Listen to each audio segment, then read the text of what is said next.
بسم الله الرحمن الرحیم.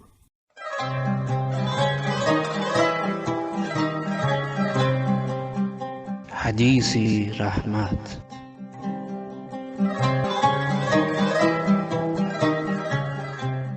سلام و درود و عرض ادب محضری همه دوستان، شنوندگان و هموطنان عزیز. امیدوارم نماز و روزهاتان قبولی درگاهی الهی باشد. مدینه حیدرزاده هستم و آرزو میکنم در هر شهر و دیاری که هستید فرقی نمیکند در تاجیکستان باشید یا که در دیگر دولت‌ها به عنوان مهاجری مهنتی یا که دانشجو هستید و برای کسب علم به آنجاها رفته اید، سلامت و سریحال و از ویروس کرونا در امان مانده باشید.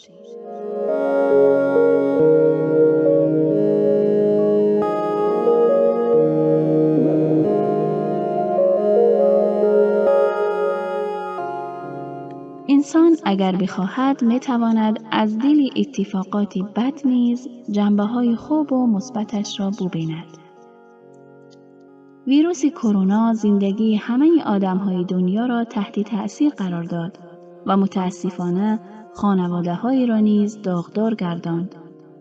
اما با وجود این همه تلخی، مردم توانستند با همدلی و یکدیگر فهمی و کمک و یاری رساندن به هم نوعان و همسایگانشان جلوی بسیاری از تلفات و صدمات و آسیب‌ها را بگیرند.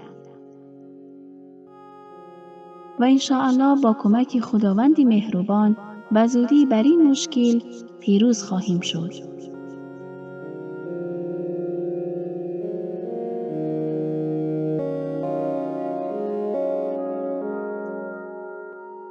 پس یادمان باشد که در این ماه مبارک همگی برای سلامتی هم بیماران و هم پزشکان ایثارگر دعا کنیم و با یکدیگر مهربان باشیم.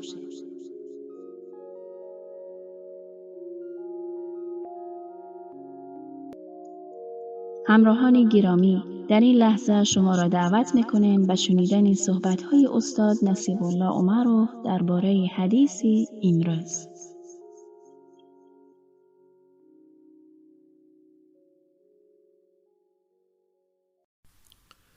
بسم الله الرحمن الرحیم.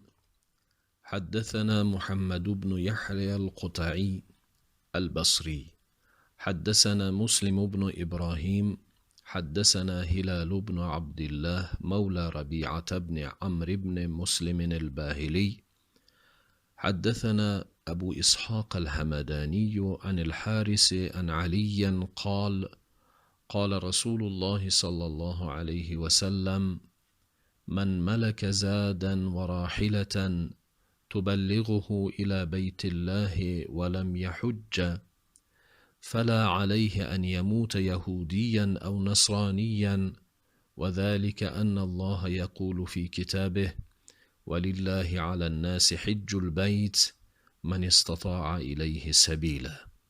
رواه الترمذي. امام ترمذی در سنن خود حدیثی را تحت رقم 740 از علی ابن ابی طالب کرم الله وجهه روایت می کند. رسول خدا صلی الله علیه و آله و سلم فرمودند: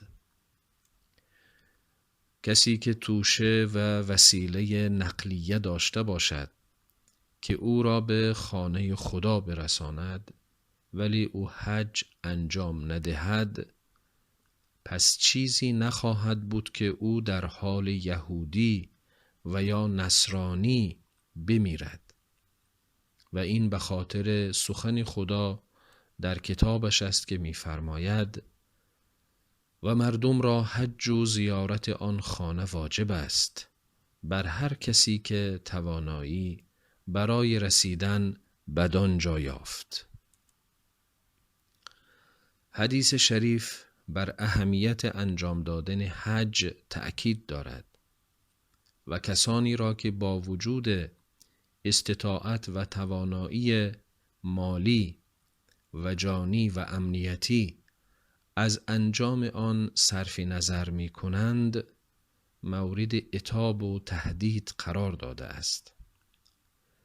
با بررسی آیات قرآن در مورد یهود و نصارا می توان به بعضی از ویژگی ها و خصوصیات آنان پی برد. بنابر گزارشات آیات کریمه الهی، ویژگی های قوم یهود را می توان چنین برشمرد: یهود با اهل ایمان حسادت می ورزیدند و آرزوی گمراهی آنان را داشتند. از روی تعصب، لجبازی و مناظره بناحق می کردند. به آیات الهی کفر و ناسپاسی می کردند. حقیقت را کتمان می کردند.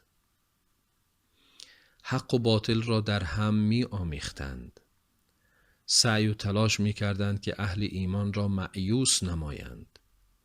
به امانتها خیانت می کردند و به خداوند دروغ می بستند. مؤمنین را از پیمودن راه خدا باز می داشتند و گروهی از پیامبران را تکذیب و گروهی دیگر را به قتل رسانیدند. همواره در پی توطئه و جنگ افروزی بودند. به تورات عمل نمی کردند.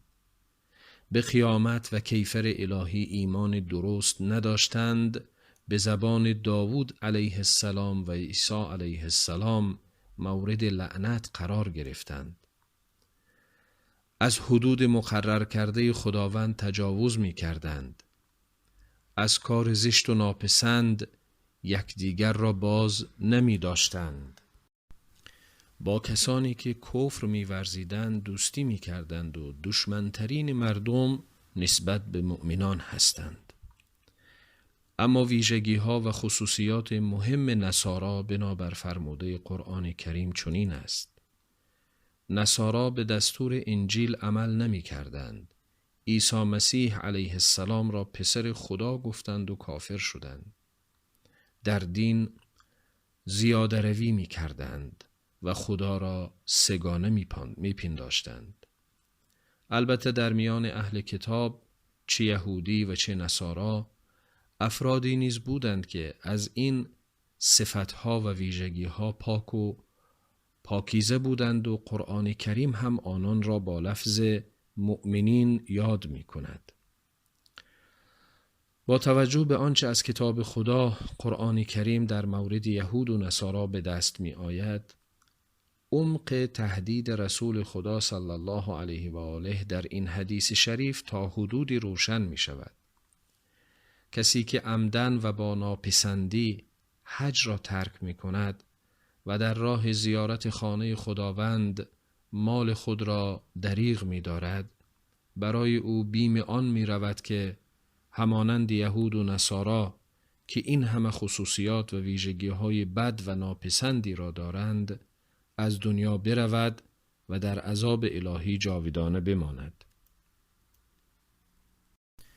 مهمترین ویژگی که میان ترک کنندگان فریضه حج و قوم یهود و نصارا مشترک است، همان اطاعت نکردن از فرمانهای الهی است.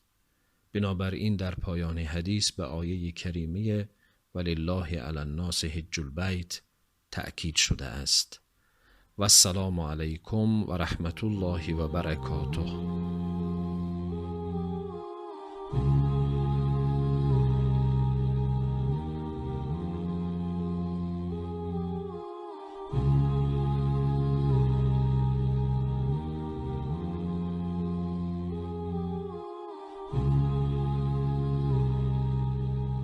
با سپاسی فراوان از استاد و شما هموطنانی با ایمان و شریف که تا اینجا ما را همراهی فرمودید.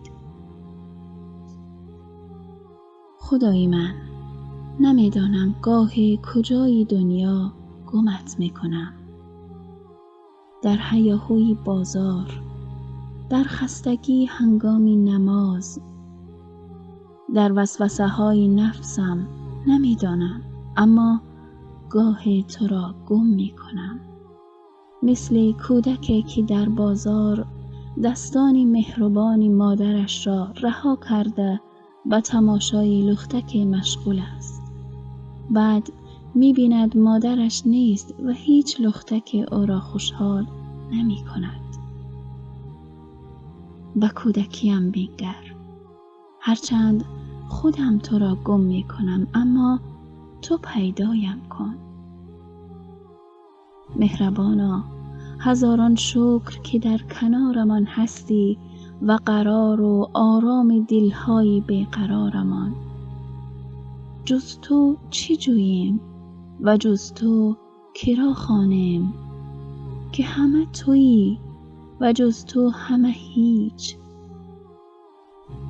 خداوندا، لحظاتمان را قرینی رحمت و مهربانیت بفرما و ما را در ادامه راهمان تنها مگذار، که یک لحظه بی تو ویرانی تمام دنیاست.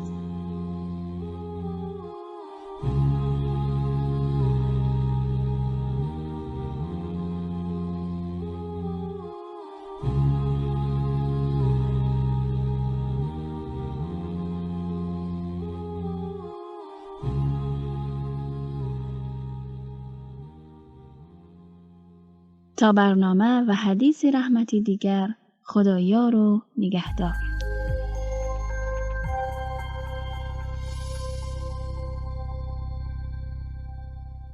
برای دریافت پادکست هایی بیشتر و برنامه های متنوعی رادیو مهر، ارمغان امید و آینده می توانید با واتساپ ما با شماره +90 531 623 0676 پیام دهید و با ما در ارتباط باشید.